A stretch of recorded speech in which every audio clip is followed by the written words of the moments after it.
Day 1. Theo Lamontagne's contamination log. Location: Pike Place Market, Seattle.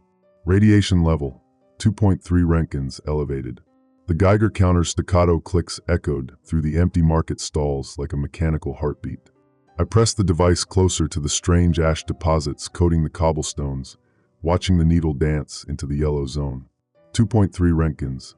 Not immediately lethal, but enough to make my skin crawl beneath the hazmat suit. Shouldn't be possible, I muttered, my voice muffled by the respirator.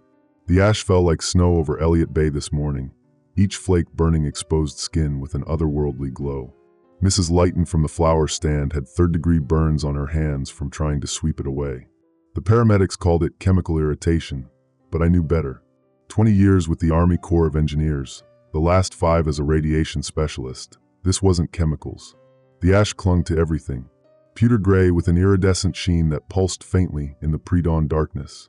It gathered in the crevices between cobblestones, pooled in the bronze pig's snout, and coated the public market center sign with a luminous film that made my teeth ache just looking at it. The smell hit me even through the filters, acrid, metallic, like copper pennies dissolved in battery acid. I scraped a sample into the lead-lined container, my grandfather's words echoing in my mind. Theodore, when the world burns, the prepared survive. Trust the protocols, boy. Trust the blueprints.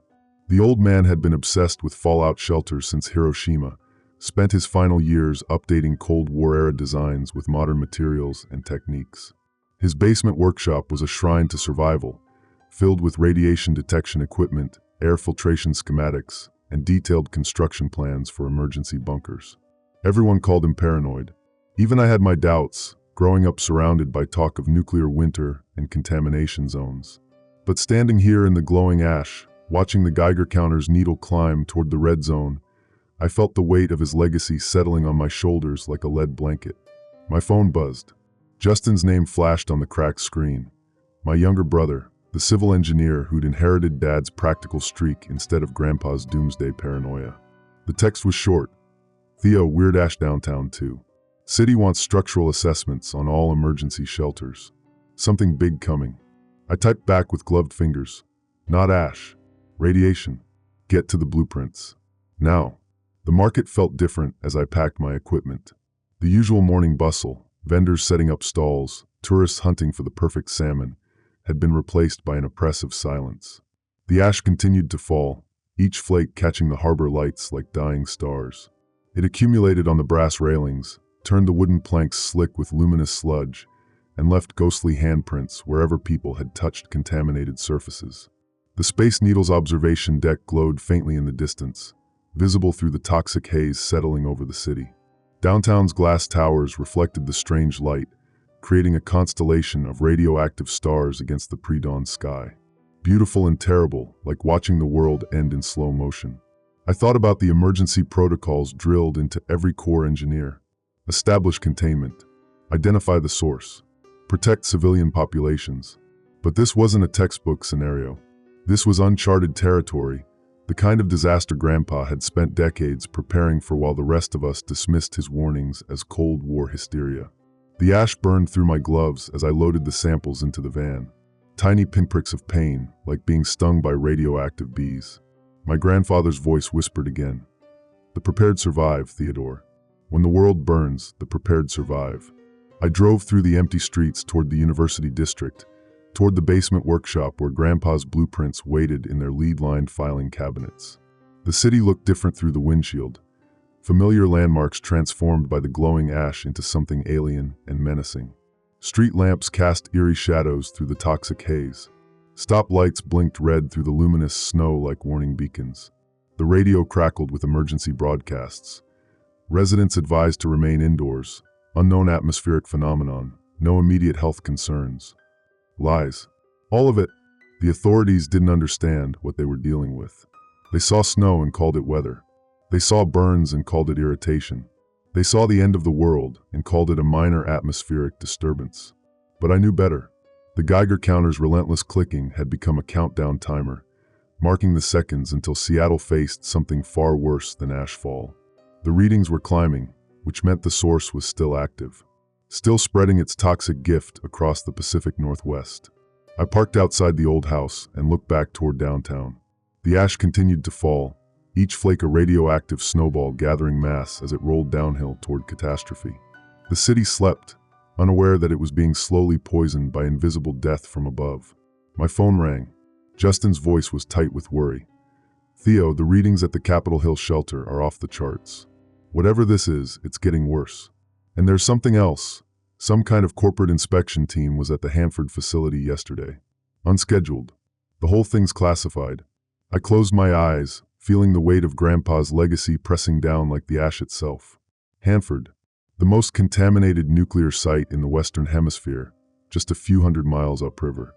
If someone had compromised containment there, get the blueprints ready, I told my brother. And Justin, tell Jace to start preparing the evacuation protocols. All of them.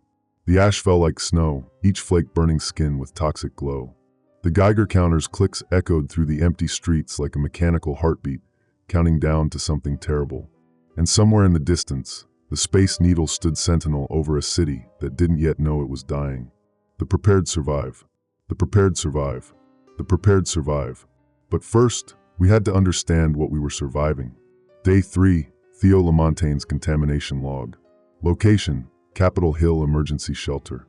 Radiation level, 7.8 Roentgens, dangerous. The storm hit at 3:47 a.m. I know the exact time because that's when Justin's panicked call woke me from a radiation-poisoned sleep. Through the static and interference, I could hear the wind howling like a living thing, punctuated by the sharp crack of glass breaking under the weight of toxic ash.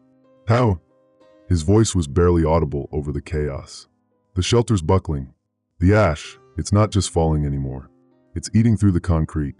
I was already pulling on my gear, the heavy lead-lined suit that had become my second skin over the past 3 days. The Geiger counter on my belt was screaming, 7.8 Roentgens and climbing. Enough to cook a man from the inside out if he stayed too long in the hot zone. Outside, Seattle was transforming into something from a nightmare. The radioactive storm had turned the ash into a corrosive sleet that stripped paint from cars and left smoking holes in metal street signs.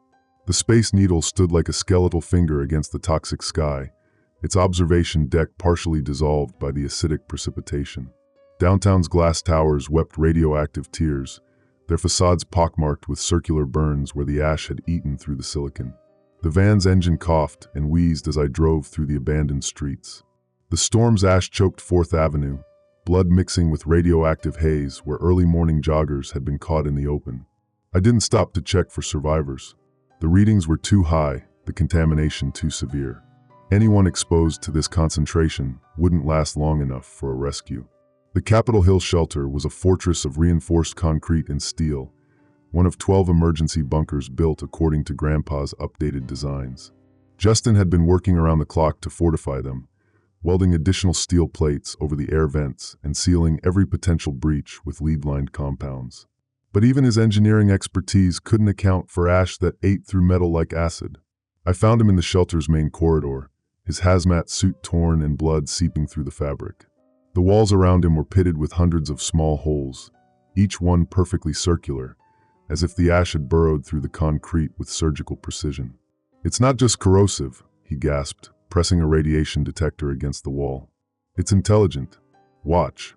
He sprinkled a handful of fresh ash onto a steel plate. Instead of spreading randomly, the particles moved in coordinated patterns, clustering around microscopic imperfections in the metal. Within seconds, they had burned through the plate in a spiral pattern that looked almost deliberate. "Jesus Christ," I whispered. "What kind of radiation does this?" "The impossible kind."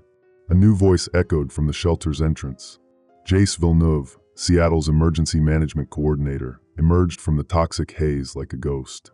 His face was haggard, dark circles under his eyes telling the story of 3 sleepless nights. "I've been coordinating with FEMA, the CDC, even the military. Nobody's seen anything like this." He handed me a tablet displaying radiation readings from across the city. The numbers painted a terrifying picture. Concentric circles of contamination spreading outward from the waterfront, each ring more lethal than the last. The epicenter was somewhere in the industrial district, but the exact location was masked by interference from the storm. "We need to evacuate the city," Jace continued. "All of it. But the roads are impassable, the airports are shut down, and the ferries can't navigate through the toxic fog. We're trapped." I studied the readings, my mind racing through the protocols Grandpa had drilled into me. Establish containment. Identify the source. Protect civilian populations. But how do you contain something that eats through concrete? How do you identify a source when your instruments fail in the hot zone? The other shelters, I said. How many are still intact? Justin pulled up the structural reports on his tablet. 5 are completely compromised. 3 more are showing stress fractures. That leaves us with 4 functional bunkers for a population of 700,000. The math was simple and horrifying. Even if we could evacuate everyone to the remaining shelters, we'd be packing people in like sardines. The air filtration systems wouldn't be able to handle the load. The food supplies would last maybe 2 weeks. And that was assuming the ash didn't eat through those shelters too. There's something else, Jay said quietly. I've been monitoring emergency channels. Similar incidents reported in Portland, Vancouver, even as far south as San Francisco. Whatever's causing this, it's not limited to Seattle. The implications hit me like a physical blow. This wasn't a localized accident or a terrorist attack on a single city. This was a regional catastrophe, possibly continental in scope. The kind of event that Grandpa had spent his entire life preparing for, the big one that would reshape civilization. My phone buzzed with an encrypted message from an unknown sender. Hanford breach deliberate. Corporate sabotage. Meet me at the old ferry terminal. Come alone. D. I stared at the screen, my blood running cold. Hanford, the most contaminated nuclear site in the Western Hemisphere, now apparently compromised by corporate interests. The puzzle pieces were starting to fit together, forming a picture that made my stomach turn. I have to go, I told Justin and Jace. There's someone I need to meet. Are you insane? Justin grabbed my arm. The radiation levels outside are lethal. You'll be dead in an hour. Maybe. But if I don't go, we'll all be dead in a week. I looked at my brother, seeing the fear in his eyes behind the hazmat mask. He was thinking about his wife, his 2 young daughters, the life he'd built that was now crumbling under radioactive ash. We both knew that someone had to make the hard choices, take the impossible risks. Keep working on the shelters, I said. Reinforce everything you can. Use the emergency protocols from Grandpa's blueprints, the ones marked catastrophic fallout only. And Justin, if I don't come back, you're the last one who knows the complete shelter designs. Don't let them die with you. The storm's ash choked the streets as I drove toward the waterfront. Blood mixed with radioactive haze, painting the world in shades of rust and death. The ferry terminal loomed ahead through the toxic fog, its concrete structure pitted and scarred by the corrosive precipitation. I thought about the moral calculus that had brought me here. Stay with my family, help fortify the shelters, and maybe save a few hundred people. Or follow the mysterious contact to the source of the contamination, risking everything on the chance that I could save everyone. The Geiger counter on my belt was screaming now, its needle buried deep in the red zone. The ash fell like snow, each flake burning through my protective gear, leaving tiny holes that would grow larger with each passing minute. I had maybe 30 minutes before the radiation poisoning became irreversible. But 30 minutes might be enough. Had to be enough.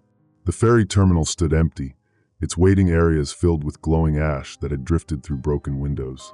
The Puget Sound stretched beyond, its waters turned the color of molten copper by the toxic runoff. And somewhere in that contaminated wasteland, a figure in a radiation suit waited by the loading dock. Time to learn the truth about what was killing my city. Time to discover if Grandpa's preparations would be enough to save us all. The storm's ash choked 4th Avenue, blood mixing with radioactive haze. And in that moment, I realized that Seattle was already dead. The only question was whether we could prevent the contamination from spreading to the rest of the world.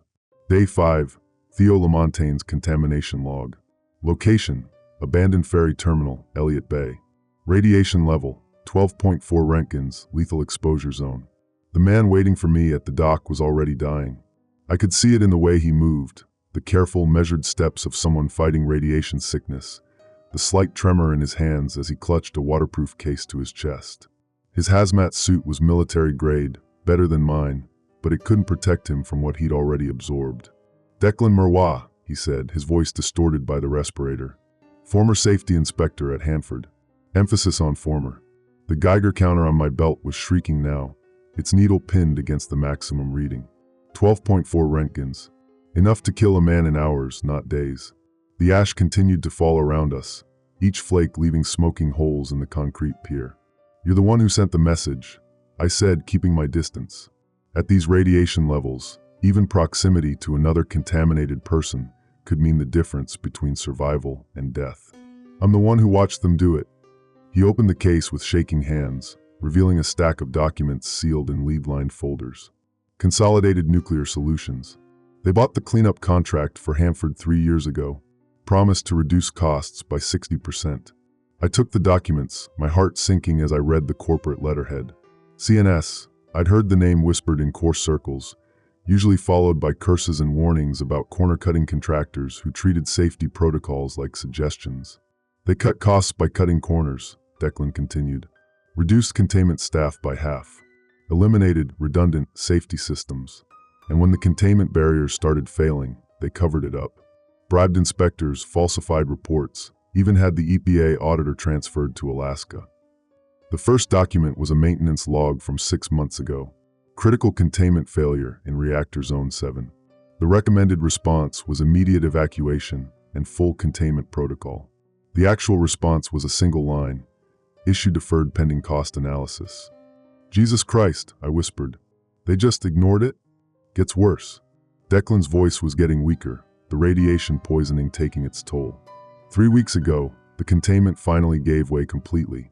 Instead of reporting it, they decided to accelerate the timeline. Trigger a controlled release during a weather event that would disguise the radiation signature. He handed me a weather modification contract, a legitimate document from a cloud seeding company, but with suspicious addendums about atmospheric dispersion patterns and optimal contamination distribution. The dates matched perfectly with the onset of the ash storms. They turned a containment breach into a weapon, I said, the full horror of it sinking in. Used the weather to spread the contamination across the entire Pacific Northwest. Not just the Northwest.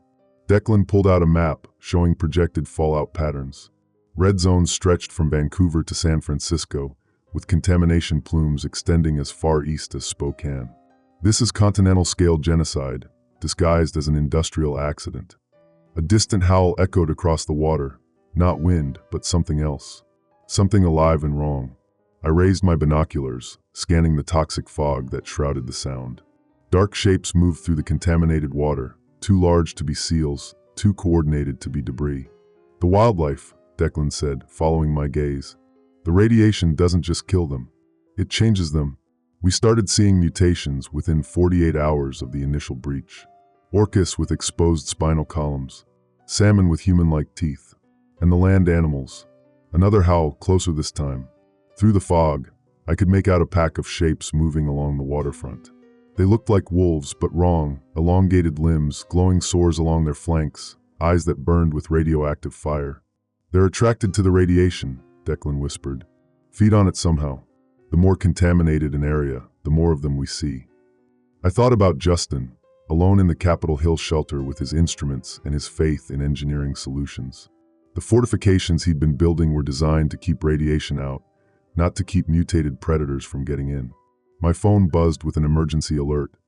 Shelter breach, Capitol Hill, multiple casualties, send help. I have to go, I said, stuffing the documents into my pack. My brother. Wait. Declan grabbed my arm, his grip surprisingly strong for a dying man. There's more. The real reason they did this. CNS has contracts with the military, black budget stuff. They're not just covering up an accident, they're field testing a new kind of weapon. Radiological warfare combined with biological mutation.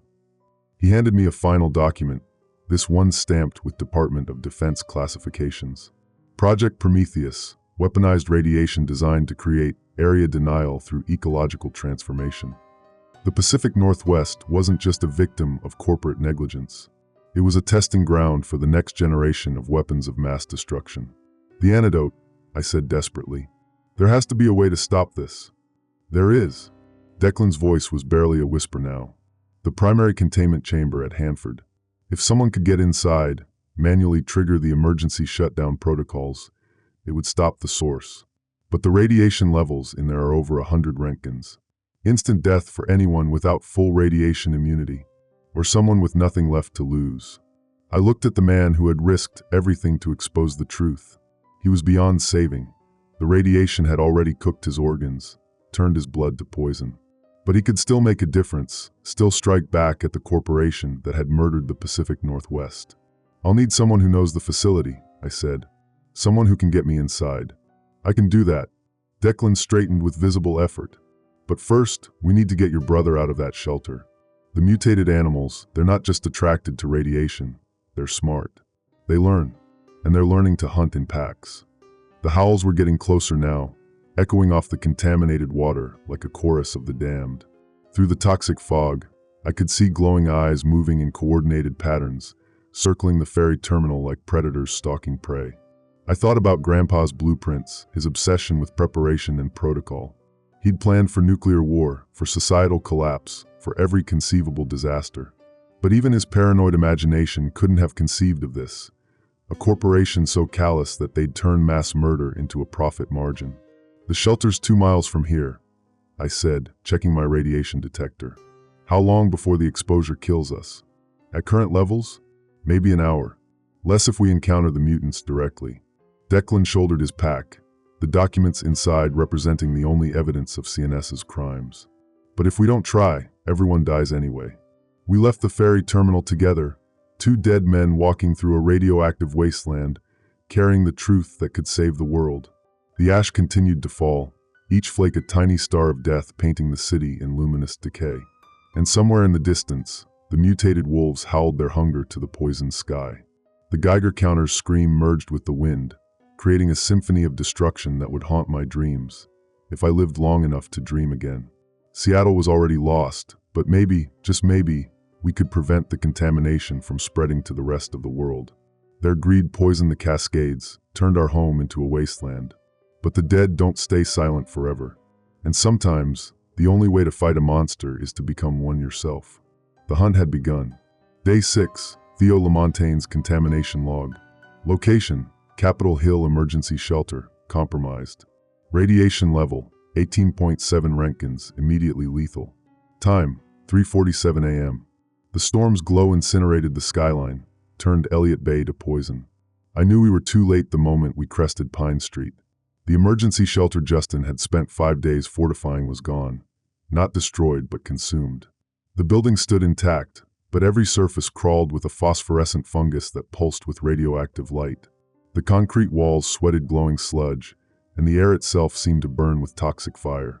"Jesus," Declan whispered beside me, his voice barely audible through the respirator. "It's not just radiation anymore. It's alive." The Geiger counter had given up screaming hours ago. At 18.7 Roentgens, we were walking through lethal soup, the kind of exposure that would cook our organs in minutes. But the mutations were accelerating beyond anything in CNS's classified files. The contamination wasn't just spreading, it was evolving. Through the shelter's windows, I could see movement.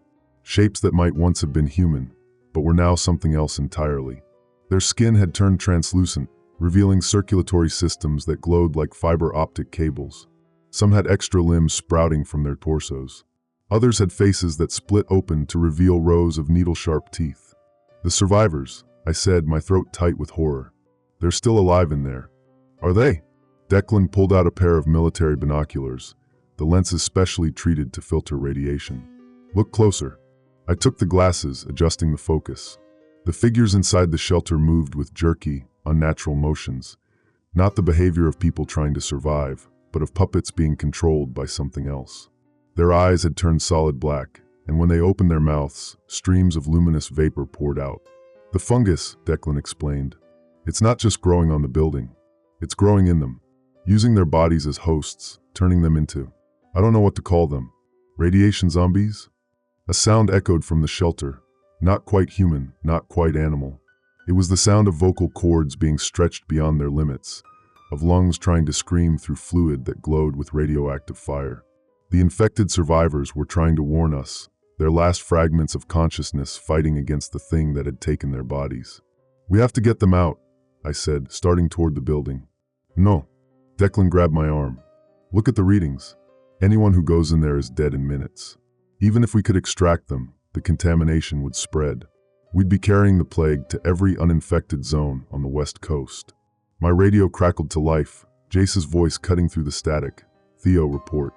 Emergency management has lost contact with 17 shelter sites. Whatever's happening, it's happening fast. Jace, where are you? Emergency Operations Center, downtown. But not for long. The contamination is moving like a living thing, flowing through the storm drains, following the electrical grid. It's not just spreading randomly, it's targeting infrastructure. Through the toxic fog, I could see the downtown skyline transforming. The Space Needle was wrapped in coils of glowing fungus. Its observation deck split open like a flower to reveal a massive spore-producing organ. The Columbia Center's windows bulged outward, filled with the same phosphorescent growth. Even the ferry terminals were changing, their concrete piers extending into the sound like grasping fingers. It's not just consuming the city, I realized. It's rebuilding it, turning Seattle into some kind of organism. The radio crackled again. All units, this is emergency management. We have a massive contamination surge moving inland from the waterfront. Estimated arrival at city center in 30 minutes. All personnel evacuate to minimum safe distance. The transmission cut off in a burst of static. Through the binoculars, I could see the Emergency Operations Center, its windows suddenly blazing with radioactive light. Shapes moved inside, human silhouettes transforming into something else, their bodies stretching and distorting as the fungus took hold. Jace, I whispered, but I knew he was already gone. The contamination surge Jace had warned about was visible now, a wall of glowing fog rolling up from Elliott Bay, consuming everything in its path. Buildings transformed as it passed, their steel and concrete becoming part of something vast and alien. The few remaining vehicles on the streets began to change too, their metal frames sprouting organic growths that pulsed with bioluminescent veins. "We need to go," Declan said urgently. "The surge will be here in minutes." But I couldn't move. Through the shelter's windows, I could see one figure that hadn't fully transformed. A tall man in an engineer's jacket, his face still recognizably human despite the glowing tendrils that had begun to sprout from his neck. He was pressed against the glass, his mouth moving in what might have been words. "Justin," I breathed. My brother's eyes found mine through the toxic haze. For a moment, they were clear, the same eyes that had looked up to me when we were kids, that had shared my obsession with Grandpa's survival blueprints, that had trusted me to keep him safe in this radioactive hell. He was mouthing something, 3 words over and over: "Save the blueprints." Then the fungus surged up through his throat, and his face split open to reveal rows of phosphorescent teeth. But even as his body transformed, his hand pressed against the glass, fingers splayed in what I recognized as an old childhood signal, the sign we'd used to mean emergency exit. He was telling me to run. The contamination surge hit like a tsunami of poison light. The building shuddered as organic growths exploded from every surface, and the air filled with spores that glowed like fallen stars. Declan and I ran, our radiation detectors screaming warnings that no longer mattered. We were already dead men, had been since the moment we'd entered the contamination zone. Behind us, the Capitol Hill shelter collapsed into itself, becoming a pulsing mass of flesh and fungus that bore no resemblance to human architecture. The infected survivors, including my brother, were gone, absorbed into something larger and more terrible than any of us had imagined. "The ferry," Declan gasped, pointing toward the waterfront. "We can still make it to the ferry." But even as we ran, I could see the contamination spreading faster than we could move. The surge wasn't just consuming Seattle. It was transforming the entire Puget Sound into a vast living organism, with the city as its brain and the waters as its circulatory system. The Space Needle's spore-producing organ was already releasing clouds of luminous particles that drifted on the wind toward Tacoma, toward Everett, toward Vancouver. Each spore carried the genetic blueprint for the transformation, the instructions for turning the Pacific Northwest into something alien and hungry. My phone buzzed with emergency alerts, dozens of them, all saying the same thing: evacuation impossible. Contamination spreading faster than escape routes. Shelter in place. Await further instructions. But there would be no further instructions. The emergency management system was gone, consumed by the same force that had taken my brother, that had turned our home into a breeding ground for something that shouldn't exist. As we reached the waterfront, I looked back at the city one last time. Seattle was unrecognizable, a vast organism of flesh and fungus and glowing metal, its buildings like organs in some cosmic body. The contamination wasn't just destroying civilization, it was replacing it with something else, something that pulsed with radioactive hunger and alien intelligence. The ferry terminal was already changing, its concrete walls beginning to bulge with organic growth. But in the distance, I could see a single boat still moving across the Sound, a Coast Guard cutter, its crew probably unaware that they were fleeing toward contaminated waters. "We have to warn them," I said, pulling out my emergency radio. "No," Declan replied quietly. "We have to stop this." He was right. The contamination was beyond containment now, beyond any conventional response. But the source was still at Hanford, still pumping out the radiation that fed this transformation. If we could reach it, if we could trigger the emergency shutdown protocols. The boat disappeared into the toxic fog, and I knew we were the last two people in Seattle who still remembered what it had been like to be human. The last two people who could carry the truth about what CNS had done, and the last two people who might be able to stop it. The storm's glow incinerated the skyline, turned Elliott Bay to poison. But somewhere in the radioactive wasteland that had been our home, the blueprint for humanity's survival was still hidden, still waiting to be found. Grandpa's emergency protocols had prepared us for nuclear war, but not for this. Not for the moment when the radiation itself became alive, when the contamination learned to think and plan and hunger for more than just destruction. The hunt had become something else now. We weren't just fighting for Seattle anymore. We were fighting for the right of humanity to exist in a world where the very atoms had turned against us. And time was running out. Day 7, Theo Lamontagne's final log. Location, Hanford Nuclear Reservation Perimeter. Radiation level, 47.3 Roentgens, lethal within minutes. Time, 11:23 p.m. His blood stained the glowing ash, brother lost to corporate greed. I found what was left of Justin 3 miles from the Hanford facility, at the edge of what the CNS containment maps called Ground Zero. The radiation had done things to him that shouldn't be possible. His body was still recognizably human, but the tissue had crystallized, turned into something that looked like radioactive glass. His engineer's jacket was fused to his skin, and his face. Christ, his face was frozen in an expression of absolute terror. The worst part was that he was still alive. "Theo," he whispered, his voice like wind through broken bottles. "I tried to seal the breach. But it's not just radiation anymore. It's something else. Something that learns." I knelt beside him, ignoring the Geiger counter's hysterical shrieking. At 47 Roentgens, I had minutes before my organs started shutting down. But Justin had been exposed to levels that should have killed him instantly, and somehow the contamination was keeping him alive. Not out of mercy, but because it needed him conscious to deliver its message. "The blueprints," he gasped. "Grandpa's designs. They're not just for shelters. They're for something bigger." He knew this would happen. From his crystallized fingers, he pulled out a metal tube, lead-lined, radiation-proof. Inside were documents I'd never seen before, pages torn from the back of Grandpa's emergency manual.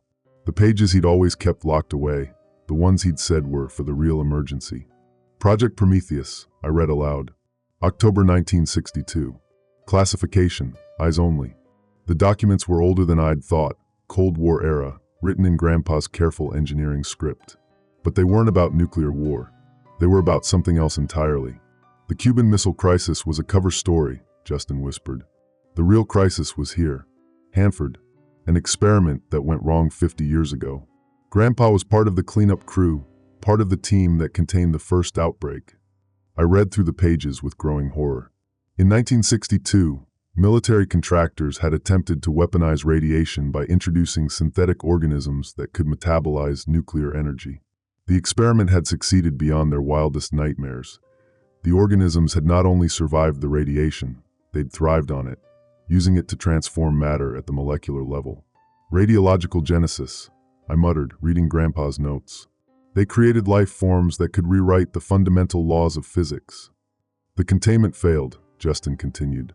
"The organisms spread through the water table, into the Columbia River, almost reached the Pacific. Grandpa's team had to make a choice: destroy the entire facility with a controlled nuclear detonation, or let the contamination spread to the ocean." The next page showed blueprints for something called a Genesis cage, a containment system designed not just to hold radiation, but to trap and starve the synthetic organisms. The design was brilliant, using the organisms' own energy requirements against them, creating a closed system that would force them to consume themselves. "They built it," Justin said. "Sealed the outbreak in a containment chamber 300 feet underground. But the organisms didn't die. They went dormant, waiting for enough radiation to wake them up again. I looked at the final page, a corporate contract dated 3 years ago. Consolidated Nuclear Solutions had purchased the Hanford cleanup rights, including access to all legacy containment systems. They'd known exactly what they were unleashing. They didn't cause an accident, I realized. They triggered a resurrection. Declan appeared through the toxic fog, his hazmat suit torn and leaking. He'd been scouting the facility perimeter, looking for a way inside. Now he stood over Justin's crystallized form, his face grim behind the radiation-fogged visor. "The Genesis cage is still intact," he reported, "but it's not containing anything anymore. CNS cracked it open like an egg, let the organisms loose to see what would happen. They've been documenting everything, recording the mutations, the transformations. This isn't just weapons testing, it's evolution research." Justin's hand found mine, his crystallized fingers surprisingly warm. "The blueprints," he whispered. "Grandpa hid the real plans inside the shelter designs.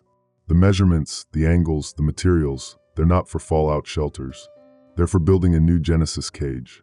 I stared at the documents, seeing them with new eyes. The specifications I'd always assumed were for reinforced concrete were actually for a specialized alloy designed to absorb and redirect radiation. The ventilation systems weren't for air filtration, they were for creating the precise atmospheric conditions needed to starve the synthetic organisms. "But we'd need a massive power source," I said. "Something to jumpstart the containment field." "The reactor," Declan said quietly. "The one that's been feeding the organisms. If we could reverse the polarity, turn it from a power source into a drain." "A controlled implosion," I finished. "Use the reactor's own energy to power the Genesis cage, trap the organisms in a feedback loop that would force them to consume each other." Justin's breathing was getting shallower, his body finally beginning to shut down. But his eyes were clear, focused on something beyond the immediate horror. "There's more," he whispered. "The organisms aren't just random. They're following a pattern, a design. Someone's been guiding them, telling them what to build, what to become." He pulled out a final document, a personnel file with a photo attached. The face was familiar, but it took me a moment to place it. Dr. Sarah Lighton, the lead scientist on the original Prometheus project. According to the file, she died in the 1962 containment breach. "She didn't die," Justin said. "She was transformed, became part of the organism network, but kept her consciousness, her intelligence. She's been waiting 50 years for someone to set her free." The implications hit me like a physical blow. The contamination wasn't just spreading randomly. It was being directed by someone who understood both the science and the psychology of fear. Someone who had been planning this resurrection for decades. "The mutations in Seattle," I said. "The way the contamination targeted infrastructure, followed the electrical grid. It wasn't instinct. It was strategy." "She's building something," Declan agreed. "Using the entire Pacific Northwest as raw material for some kind of, I don't know what to call it. A macroorganism? A living city?" Justin's eyes were starting to glaze over, the radiation finally overwhelming his system. But he managed one last whisper. "The cage. Build the cage. It's the only way to stop her." His hand went limp in mine, and the last fragments of my brother dissolved into crystallized ash. The contamination had kept him alive just long enough to deliver its message. Not out of mercy, but because it needed us to understand the scope of what we were facing. I stood up, Grandpa's blueprints clutched in my hands. Around us, the Hanford facility glowed with malevolent light, its cooling towers transformed into organic spires that pulsed with bioluminescent veins. The air itself seemed to writhe with living radiation, and I could feel the synthetic organisms in my lungs, my bloodstream, my brain. "We're infected," I said to Declan. "The exposure levels, the time we've been in the contamination zone. We're already dead." "Then we make it count," he replied. "We build the cage, trigger the implosion, and take that bitch down with us." The facility's main reactor was still 3 miles away, through terrain that had been transformed into something that belonged in a fevered dream. The ground itself was alive, pulsing with radioactive arteries that carried nutrients to the growing organism network. The buildings had become organs, their concrete and steel walls breathing with alien rhythms. But somewhere in that nightmare, Dr. Sarah Lighton was waiting. The woman who had helped create the synthetic organisms, who had been transformed by them, who had spent 50 years planning their resurrection. She was the intelligence behind the contamination, the consciousness that had turned the Pacific Northwest into a living weapon. And she was expecting us. The Geiger counter had given up trying to measure the radiation levels. We were walking through atomic fire now, our bodies already beginning to break down at the cellular level. But the blueprints in my hands represented something more than just survival. They represented the possibility of redemption, the chance to undo the damage that corporate greed and scientific hubris had inflicted on the world. Grandpa had known this day would come. He'd prepared for it, hidden the tools we'd need inside the innocent-looking shelter designs. The Genesis cage wasn't just a containment system. It was a trap, designed to use the synthetic organism's own evolution against them. His blood stained the glowing ash, brother lost to corporate greed. But his sacrifice had given us the key to stopping the contamination, the knowledge we needed to build a prison for the thing that had murdered the Pacific Northwest. The hunt was almost over. One way or another, the truth would finally be set free. Day 8, Theo Lamontagne's final entry. Location, Hanford Reactor Core, Genesis Chamber. Radiation level, unmeasurable. Time, 6:34 a.m. The ash settles over Puget Sound, blueprints buried in radioactive rubble. She was waiting for us in the reactor core, exactly as I'd known she would be. Dr. Sarah Lighton stood at the center of the Genesis chamber, her body a fusion of human tissue and synthetic organism that defied every law of biology I'd ever learned. Her skin was translucent, revealing circulatory systems that pulsed with radioactive fire. Her eyes had been replaced by clusters of bioluminescent nodes that tracked our movement with predatory intelligence. She was beautiful and terrible, a living embodiment of evolution pushed beyond its natural limits. "Theodore," she said, her voice like harmonics played on broken glass. "I've been expecting you. Your grandfather spoke of you often, in those final moments before his transformation." The reactor core had been transformed into something that belonged in a cathedral. Towering organic spires that pulsed with nuclear energy, walls lined with crystallized radiation that sang in frequencies that made my teeth ache. The air itself was thick with synthetic organisms, microscopic life forms that rewrote matter at the molecular level. "Grandpa died in 1987, I said, clutching his blueprints with hands that were already beginning to crystallize. "Heart attack. Natural causes." "Did he?" Lighton smiled, revealing teeth that had been replaced by razor-sharp fragments of enriched uranium. "Or did he simply choose to join us, to become part of something greater than human limitation?" Behind her, the Genesis chamber's original containment systems lay in ruins, twisted metal and shattered concrete that had once held the synthetic organisms in check. 50 years of dormancy had only made them stronger, more adaptable, more hungry for the evolutionary leap that would remake the world in their image. "The 1962 experiment," I said, trying to buy time while Declan worked to set up the Genesis cage apparatus. "You were supposed to contain them, not become them." "Contain them?" Lighton laughed, a sound like breaking glass mixed with nuclear wind. "We created them, Theodore. We gave birth to the next stage of evolution, to life forms that could transcend the pathetic limitations of carbon-based biology. The contamination isn't a weapon, it's a gift." Around us, the reactor core pulsed with malevolent life. The cooling towers had become reproductive organs, spawning clouds of synthetic organisms that drifted on radioactive currents toward the Columbia River. Each spore carried the genetic blueprint for transformation, the instructions for converting organic matter into something that could survive in a universe of pure energy. "The Pacific Northwest was just the beginning," Lighton continued. "The organisms are already spreading through the water table, following the river systems toward the ocean. Within a week, they'll reach the Pacific. Within a month, they'll have transformed the entire continental shelf into a breeding ground for a new form of life." I thought about the emergency alerts, the evacuation orders, the desperate attempts to contain something that had already spread beyond any hope of conventional response. The military would try nuclear strikes, chemical weapons, biological warfare. But the synthetic organisms fed on energy in all its forms. They would only grow stronger from humanity's attempts to destroy them. "You're talking about extinction," I said. "I'm talking about evolution." Lighton's bioluminescent eyes flared with radioactive intensity. "Humanity had its chance. 5 billion years of organic chemistry. And what did you accomplish? War, pollution, the slow death of your own planet. We're offering you transcendence, the chance to become something that can survive in a universe of infinite energy." Declan had finished assembling the Genesis cage, following Grandpa's blueprints with desperate precision. The device looked like a cross between a nuclear reactor and a pipe organ, crystalline arrays that would channel the facility's energy into a containment field, creating a closed system that would force the synthetic organisms to consume each other. "It won't work," Lighton said, watching our preparations with amused indifference. "The organisms have evolved beyond the parameters of your grandfather's designs. They've learned to adapt, to overcome any containment system you could possibly create." "Maybe," I admitted, "but we have something your organisms don't." "And what's that?"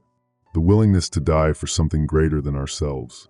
I activated the Genesis cage, feeling its crystalline arrays begin to resonate with the reactor's core frequency. The synthetic organisms recoiled from the energy field, their perfect adaptation suddenly encountering something they couldn't assimilate or overcome. A system designed not just to contain them, but to turn their own evolutionary advantages into weaknesses. "You're killing yourselves," Lighton said, her voice rising with something that might have been fear. "The energy levels required to maintain the containment field will cook your organs in minutes." "We're already dead," Declan replied, his hazmat suit glowing with radiation burns. "Have been since we entered the contamination zone. The question is whether we take you with us." The Genesis cage was working. I could see the synthetic organisms beginning to turn on each other, their perfect cooperation breaking down as the containment field forced them to compete for increasingly scarce energy resources. But the system was unstable, requiring constant adjustment to maintain the delicate balance between containment and catastrophic failure. "The blueprints," I said to Declan. "Page 17. The emergency protocols." He found the page, his hands shaking as radiation sickness began to shut down his nervous system. "Manual override. Requires direct interface with the reactor core." "Someone has to go inside," I realized. "Direct contact with the Genesis chamber's control systems." Lighton laughed, a sound like breaking atoms. "The radiation levels in there are over 200 Roentgens. Even with full protection, you'd be dead before you could reach the controls. Then it's a good thing we don't plan on surviving." I looked at Declan, seeing my own resolve reflected in his dying eyes. We'd come too far, sacrificed too much, to let corporate greed and scientific hubris destroy what was left of the world. The contamination had taken Justin, had taken Jace, had taken Seattle itself. But it wouldn't take everything. "The manual override," Declan said quietly. "It requires 2 people.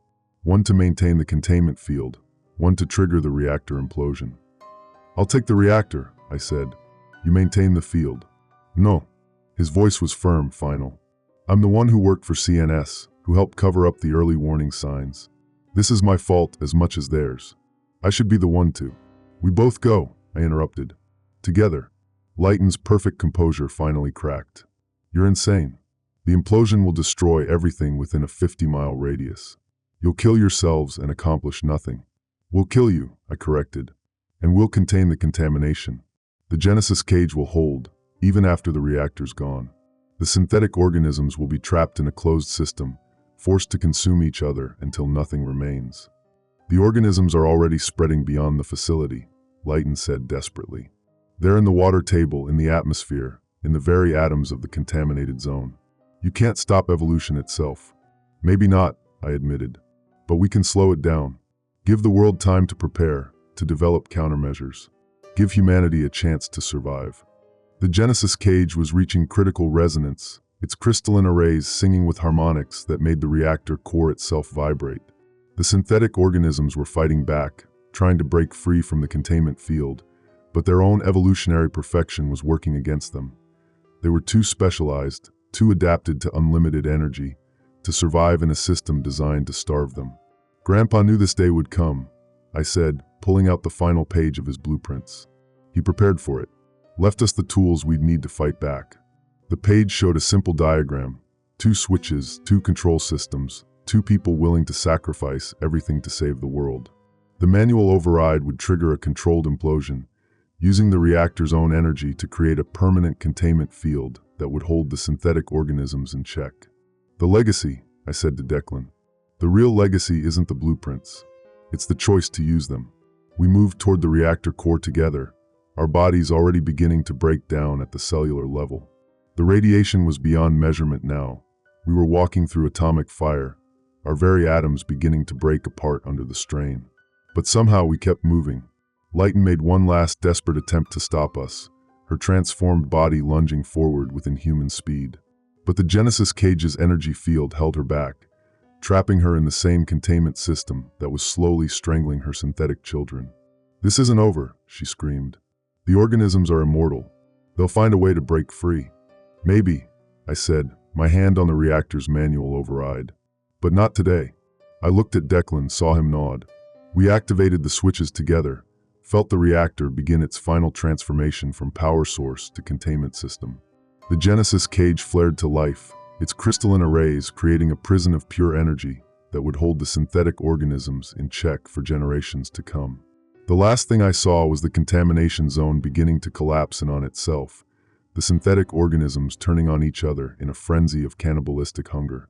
The last thing I heard was Lighton's scream of rage and despair as 50 years of planning crumbled into radioactive dust. The explosion was beautiful, a pillar of light that reached toward the sky, carrying with it the ashes of Seattle, the dreams of corporate greed, and the sacrifice of two men who had chosen to die for something greater than themselves. The ash settles over Puget Sound, blueprints buried in radioactive rubble. But somewhere in that wasteland, wrapped in lead and hidden in the ruins of the Genesis chamber, Grandpa's legacy endures. The knowledge that humanity can fight back, can choose sacrifice over survival, can build cages for the monsters that were the face of evolution. The hunt is over. The contamination is contained. And the world has one more day to prepare for the next time corporate greed tries to play God with the fundamental forces of creation. Seattle is gone, but humanity survives. Scarred, diminished, but alive. And that's enough. That has to be enough. Final entry, transmission ends.